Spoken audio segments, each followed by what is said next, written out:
tema de hoje: experiências que transformam a nossa vida. É preciso termos algumas experiências na vida para algumas coisas mudarem em nós. Por exemplo, existem hoje em dia muitas empresas que investem muito em pintura, estacionamento, lojas bem organizadas, nomes dos produtos bem destacados, setores de produtos destacados, para quando a pessoa entrar, ela ter uma experiência do que ela já viveu. Você que está acostumado a entrar, por exemplo, numa pequena mercearia, um pequeno mercado, você entra, você vê que é sempre tudo igual, você já sabe até onde estão as coisas. E grandes empresas hoje estão investindo para justamente levar as pessoas a viver uma experiência nova.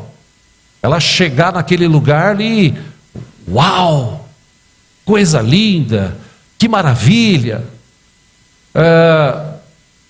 O consumo que eles querem que as pessoas tenham, eles estão investindo nisso. Para vocês terem uma ideia, existe um estudo que a Disney, o parque temático Disney lá em Orlando, nos Estados Unidos, é interessante que diz que eles têm lá uma sistemática de trabalho para que todo mundo que vai lá tenha uma experiência assim tão fantástica que ele precisa voltar.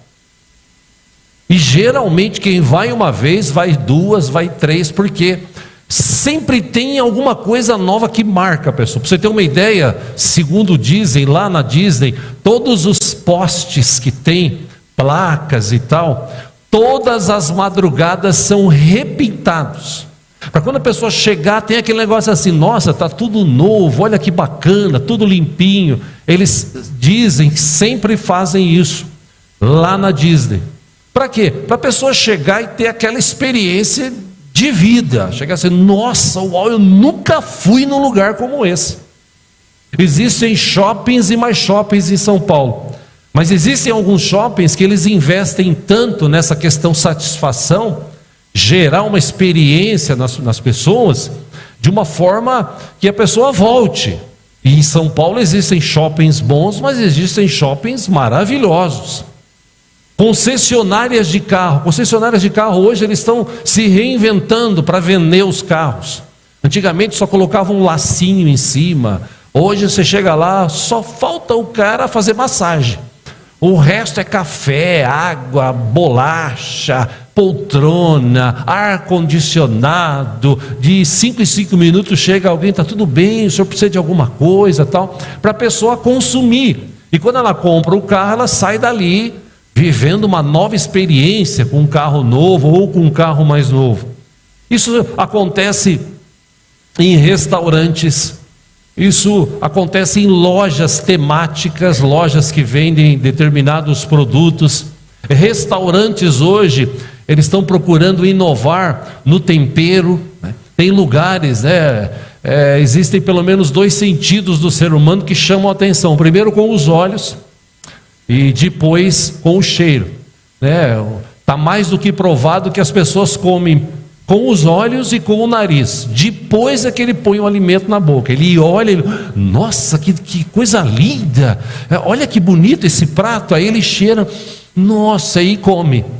Então, por conta disso, eles estão se reinventando para criar essas experiências das pessoas, a ponto da experiência falar, não, eu vou voltar. Ou seja, para chegar nesse ponto, essas empresas, esses grandes empresários, eles estudaram bastante, participaram de seminários, tem inclusive estudos do modo comportamental das pessoas, como as pessoas se comportam nos restaurantes, nas lojas, shoppings, concessionárias, parques de diversões. Existe. Então, eles tentam de alguma forma fazer com que essa pessoa tenha uma experiência, e a primeira experiência que marca geralmente a vida da pessoa. Tratando sobre isso, eu me lembro, por exemplo, falando sobre camelos aqui, né? Quando eu tive em 99 lá em Israel, O máximo que eu conheci de um camelo foi chegar perto dele, ver aquele bicho tremendo de um bonde, que se ajoelha para você subir, aí você sobe assim, quando ele levanta, você vai para trás, quando ele desce, você não segurar, você vai de boca no chão, né? Muita gente mete a boca no chão quando ele abaixa e ajoelha. É o máximo que eu conheço de camelo. Agora, se você pegar lá um beduíno, aqueles que cuidam dos camelos, o cara às vezes não sabe ler e escrever, mas pensa em alguém que conhece o camelo como ninguém. Ele sabe te descrever como é que funciona o intestino do camelo, aonde ele armazena água, tipo de comida que ele come, as reações dele quando as pessoas se aproximam. É interessante, e eles conhecem tudo isso para quando a pessoa vai visitar aquele lugar, o Egito, por exemplo, ele não se assuste quando vê um camelo ou então fique desesperado. Eles conhecem. Para que a pessoa chegue, eu mesmo subi num camelo, né? Tipo um camelo subindo no outro, né? E por quê? Porque eu bebo muita água, né? E eu andei 20, 30 metros e voltei, mas aquilo ali do alto, você olhando, você se sente o rei dos camelos, entendeu? Para mim foi uma grande experiência aquilo ali. Ou seja, o ser humano vive de experiências. E eu estou trazendo essa informação para a gente pensar aqui hoje, que nós precisamos ter experiências mais profundas com Deus. Porque parece que hoje as pessoas não se convertem mais. E conversão, você sabe, eu já falei aqui, a própria palavra diz que conversão você está indo num sentido, de repente você faz uma conversão, você vira para um outro lado, ou você vira para o outro lado. Isso é uma conversão, ou seja, eu estou indo num caminho, esse caminho, segundo a Bíblia, espiritualmente falando, pode me levar para a perdição. Mas Jesus, no meio do caminho, ele fala: eu sou o caminho, me segue. Então você sai desse caminho e começa a seguir Jesus. Para você seguir Jesus, você precisa ter uma experiência com Ele. Você precisa conhecer Jesus, você precisa conhecer Deus.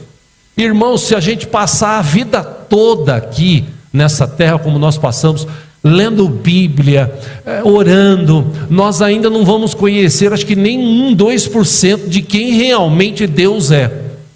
Porque Deus, na sua capacidade criativa, as coisas que Ele criou nessa terra que a gente tem acesso são fantásticas.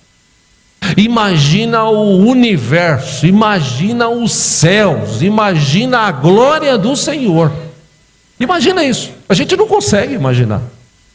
Mas a gente pode ter experiências com esse Deus, e essas experiências podem transformar as nossas vidas.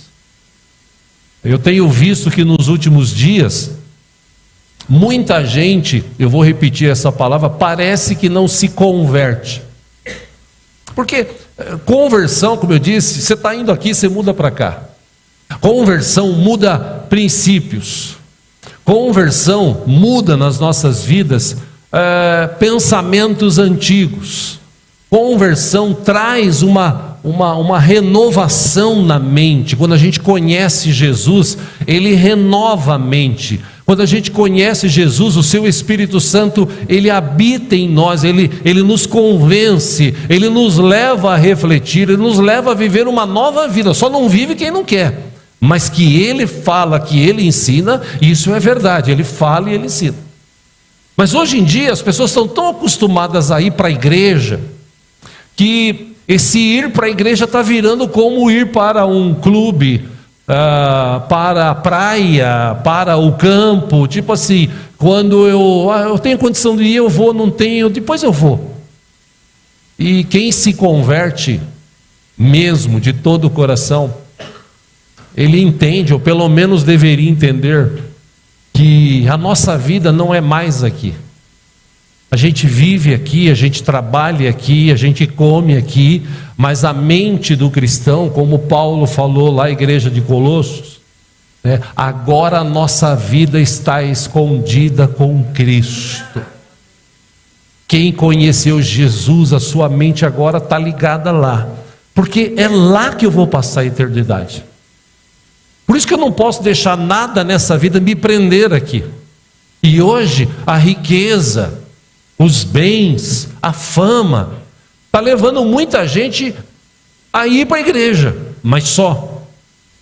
O devocional de hoje, por exemplo, trata sobre isso. Eu já falei sobre esse assunto aqui na igreja várias vezes. As pessoas pedem a Deus: Deus, me dá dinheiro, porque se o Senhor me der dinheiro, eu vou abençoar, eu vou fazer, eu vou dar. E tem muita gente, mas quanta gente que eu conheci nesses 62 anos de vida dentro de igreja, que Deus enriqueceu e depois, tchau, perna para quem te quer. Só voltou quando acabou tudo, para pedir de novo a misericórdia de Deus. É incrível como as pessoas mudam. Jesus falou sobre isso.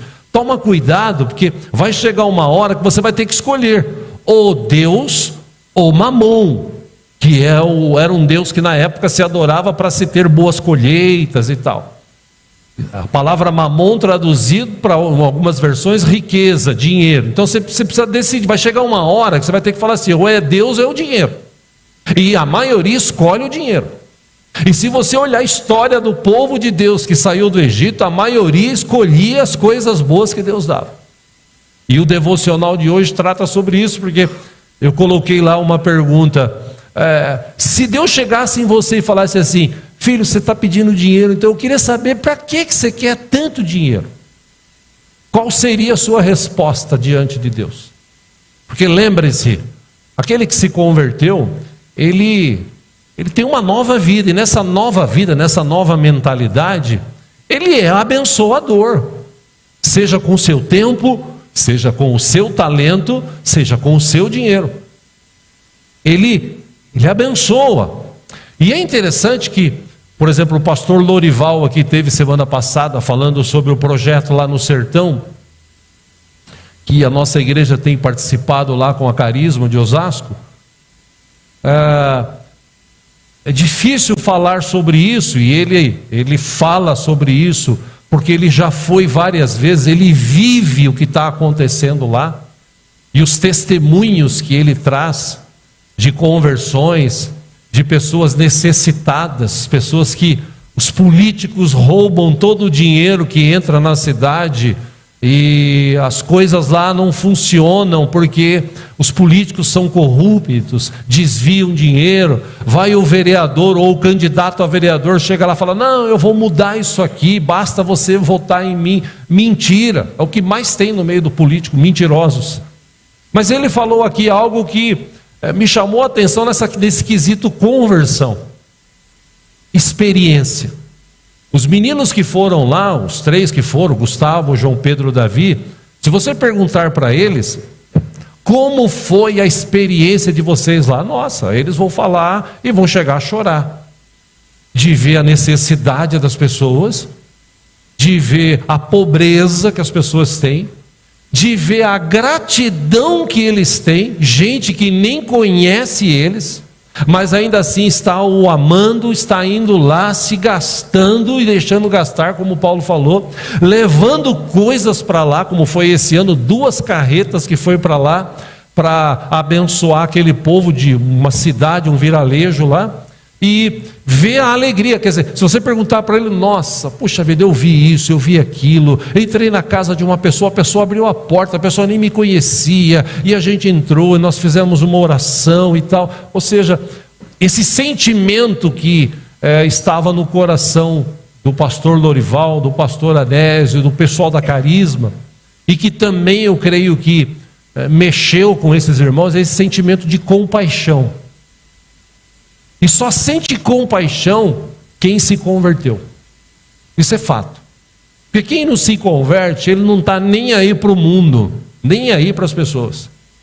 Aqueles que se convertem realmente em Cristo Jesus, eles têm esse sentimento de compaixão. E se você olhar para a Bíblia, o que mais Jesus sentiu das pessoas é compaixão.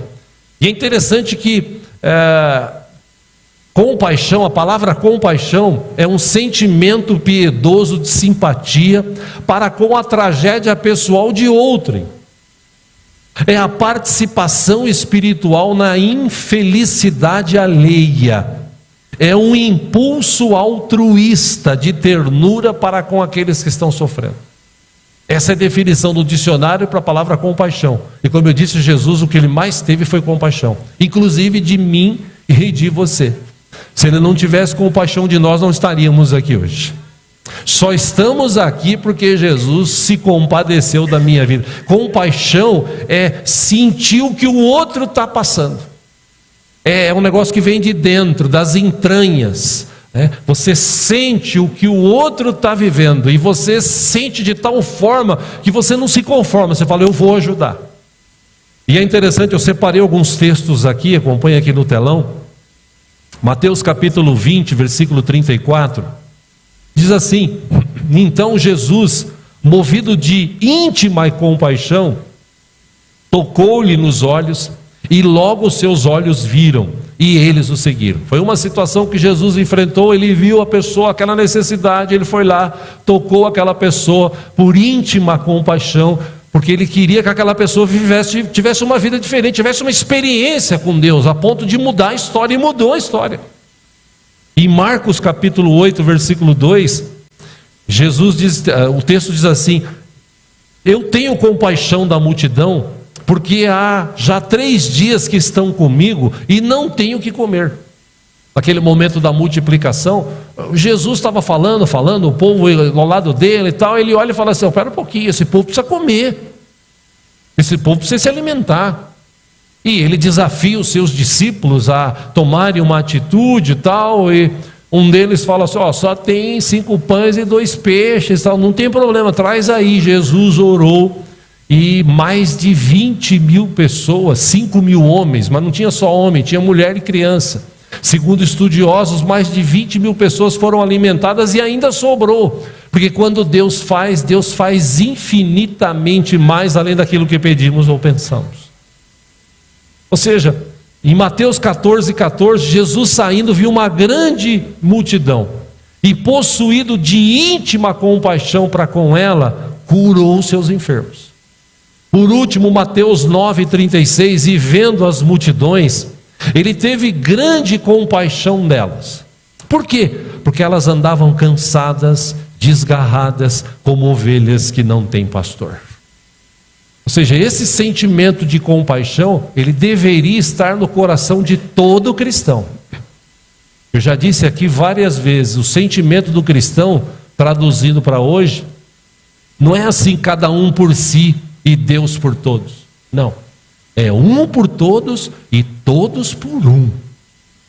Nós vamos lutar juntos, nós vamos abençoar as pessoas, nós vamos amar as pessoas, mesmo aqueles que te perseguem. Sim, mesmo aqueles que te perseguem, a gente vai orar por eles, porque nós somos diferentes, nós nos convertemos, nós tivemos uma experiência tão fantástica com Cristo, que Ele mudou a história da nossa vida. Para isso ficar claro na tua mente, eu quero ler um texto com você, você que trouxe a sua Bíblia, livro de Atos capítulo 9. Glória a Deus. Atos capítulo 9.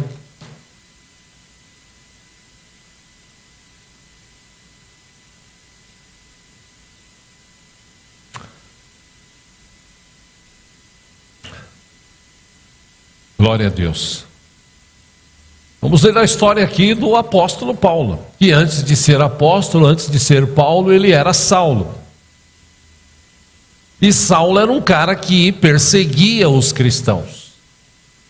Ele era convicto de que ele tinha a religião certa, ele seguia os princípios da religião certa, e aquele povo que falava de Jesus, aquele povo que falava de salvação, de batismo nas águas, era um povo ignorante, era um povo que estava tentando implantar uma nova mentalidade na cabeça do povo. Então não, eu não aceito isso, porque eu fui criado assim, e eu não aceito, então eu vou perseguir, inclusive se puder eu vou até matar. Olha o texto, Atos capítulo 9, versículo 1. A igreja estava crescendo, a igreja estava se desenvolvendo, claro, capítulo 8, 7 fala sobre isso. Enquanto isso, 9:1, Saulo ainda respirava ameaças de morte contra os discípulos do Senhor.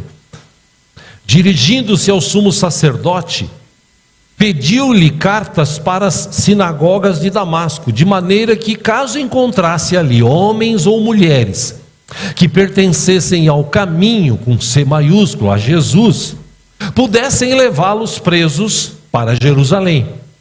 Versículo 3: em sua viagem, quando se aproximava de Damasco, de repente brilhou ao seu redor uma luz vinda do céu. Versículo 4: ele caiu por terra e ouviu uma voz que lhe dizia: Saulo, Saulo, por que você me persegue? Versículo 5: Saulo perguntou: quem és tu, Senhor?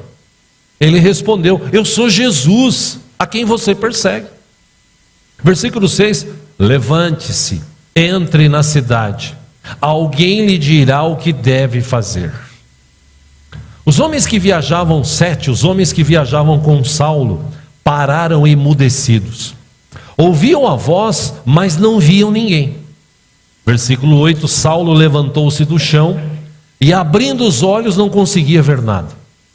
E os homens o levaram pela mão até Damasco. Versículo 9: por 3 dias ele esteve cego, não comeu nem bebeu.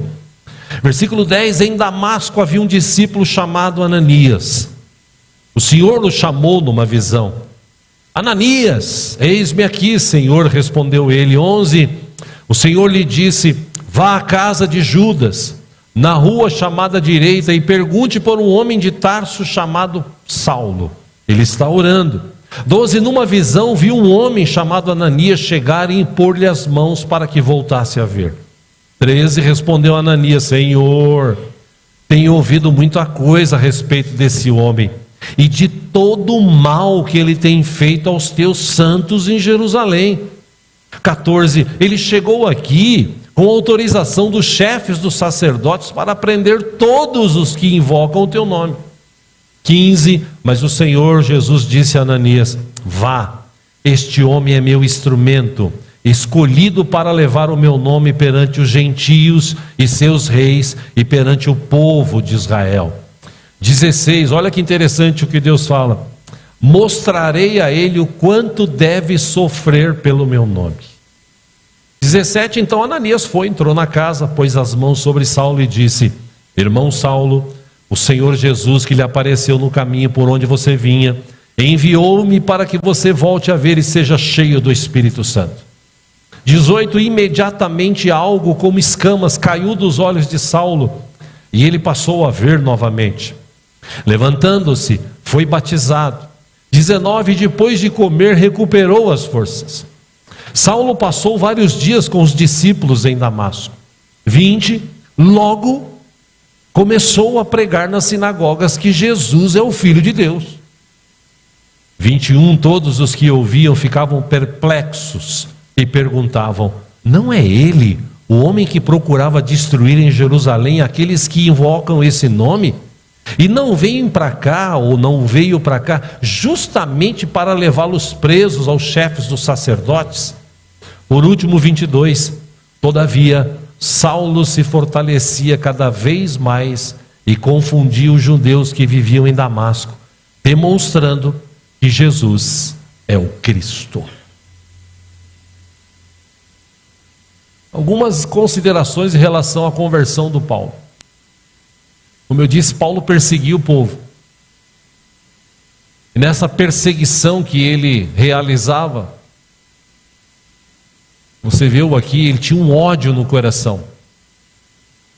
Ele tinha uma raiva, porque na cabeça dele, a religião dele era certa. Onde já se viu falar de salvação, de Jesus, de caminho? Isso não existe. O que existe é que está aqui, na minha cabeça. Eu aprendi isso aqui.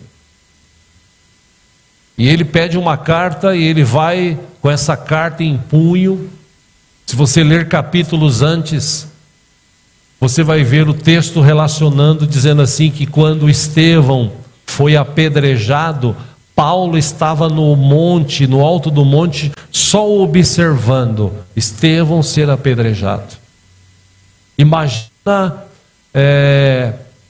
a alegria, o prazer que ele deve ter sentido de falar assim: eu estou certo.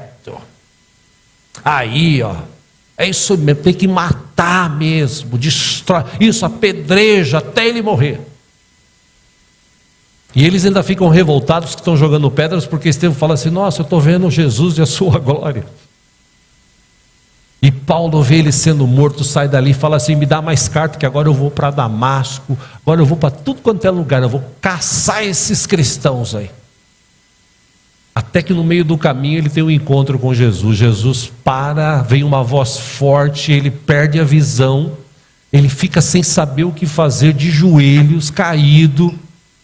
Os seus conservos o ajudam a levantar e ele não sabe para onde vai. Vem essa voz maravilhosa de Jesus, diz: vai para tal lugar, que tal pessoa vai orar por você, você vai recuperar a sua visão. E diz o texto que ele ficou 3 dias nessa situação, meio que cego, aproximadamente isso, e meditando naquilo, e puxa vida, o que será que está acontecendo? Jesus, eu persegui ele, agora ele vem e fala comigo. E se você continuar lendo os textos, ele ficou 3 dias sem comer, ele ficou 3 dias pensando nisso. O servo do Senhor foi lá e pôs as mãos sobre ele, ele recuperou a visão. Dali para frente, Paulo se converteu. Ele se converteu tanto a ponto de escrever assim: agora não sou mais eu que vivo, agora é Cristo que vive em mim. Ou seja, se você estudar, eu não tenho tempo aqui, mas se você estudar a história de Paulo, segundo estudiosos bíblicos, o que Paulo fez, escritas, lugares que ele abriu, igrejas que ele abriu, evangelismos, dizem os estudiosos bíblicos que o que Paulo fez, os outros 11 discípulos ou os outros 11 apóstolos não fizeram. O que ele fez mais que os 11 juntos. Porque ele falou assim: não, agora minha vida é outra. Minha vida é outra. Eu não quero mais viver essa situação. Aí ele começou a enxergar com os olhos espirituais, porque ele foi batizado e tal, né? Se você continuar a ler o texto, você vai ver. Ele começou a enxergar com os olhos espirituais as pessoas, as necessidades das pessoas. Ele começou a ter compaixão. Paulo era um cara que mal descansava. Ele vivia de viagem em viagem. Ele vivia de casa em casa, levando o evangelho, falando. Eu não estou falando isso porque, pastor, você está querendo que a igreja toda se transforme que nem Saulo. Poxa, seria muito bom, mas não é essa a ideia aqui hoje. A ideia aqui hoje é que você olha para a experiência que Paulo teve com Jesus. Essa experiência que ele teve mudou a vida dele.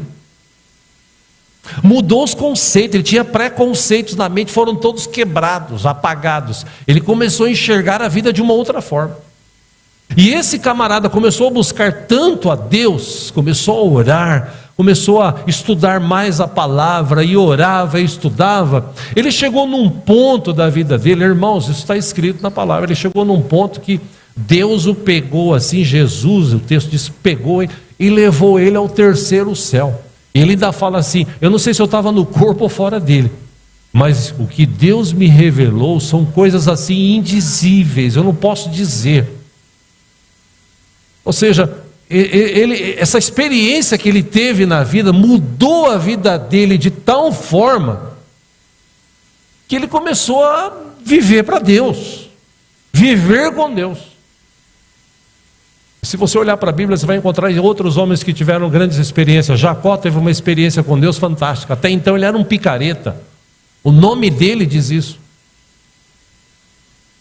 Mas ele, um belo dia, ele não aguentava mais e ele se encontra com Deus. E o texto diz que ele luta com o anjo de Deus. Ele luta, passa a noite, a madrugada, até que chega uma hora que não dá mais. Tipo assim: olha, tá bom, eu vou te abençoar. Inclusive eu vou mudar o teu nome. Você não vai ser mais Jacó, o picareta lá, agora você vai ser Israel.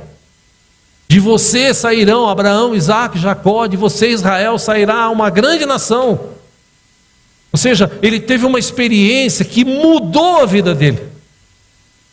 Se você olhar para a Bíblia, você vê Isaías, se você ler do capítulo 1 ao capítulo 6, começo do 6, você vê que Isaías era um profeta da época. Segundo os estudiosos, ele era primo do rei da época. E por ser primo, por ter uma proximidade, segundo esses estudos, ele era profeta, mas era aquele assim, profeta, aquele cara que ia, que falava, que Deus mandava e tal, até o dia que ele teve uma experiência com Deus. Capítulo 6, o primo morreu, ele olha e fala assim: meu Deus, e agora, como é que vai ser, né? Aí ele aprende a depender de Deus.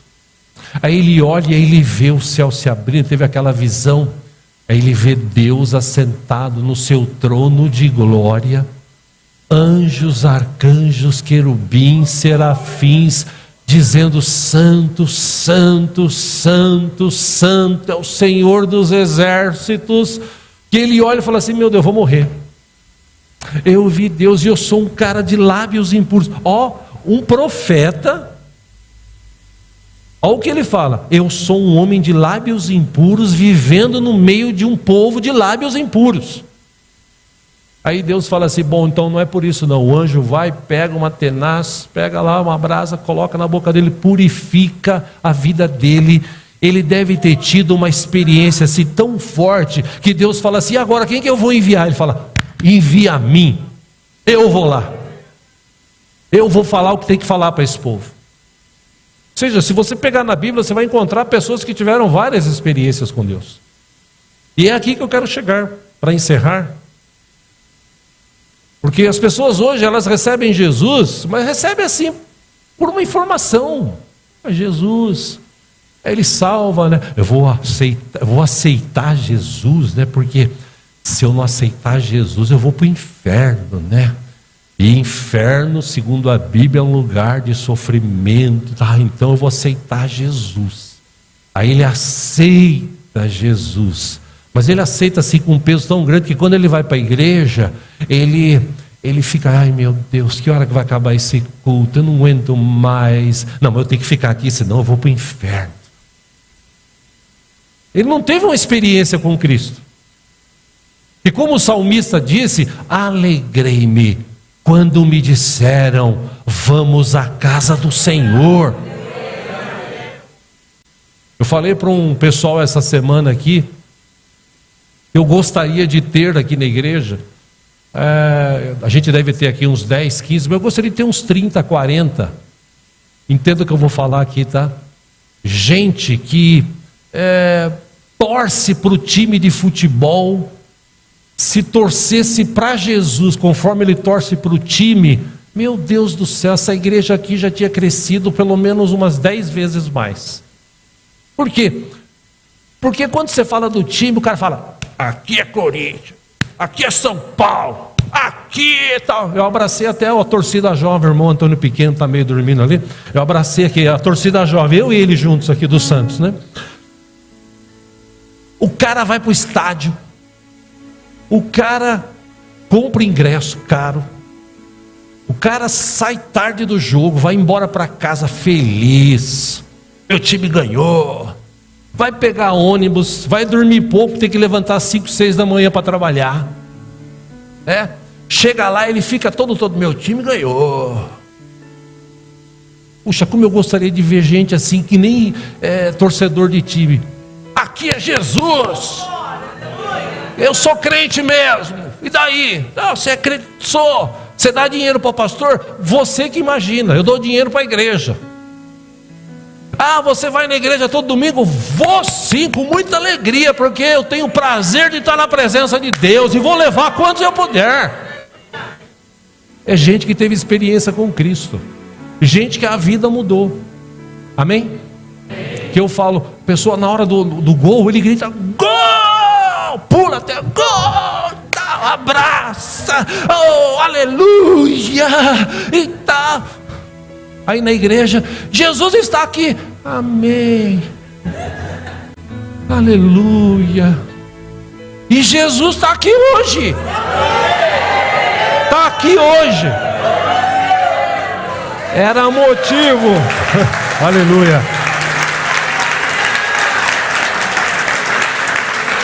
Aleluia, a Ele toda honra e glória.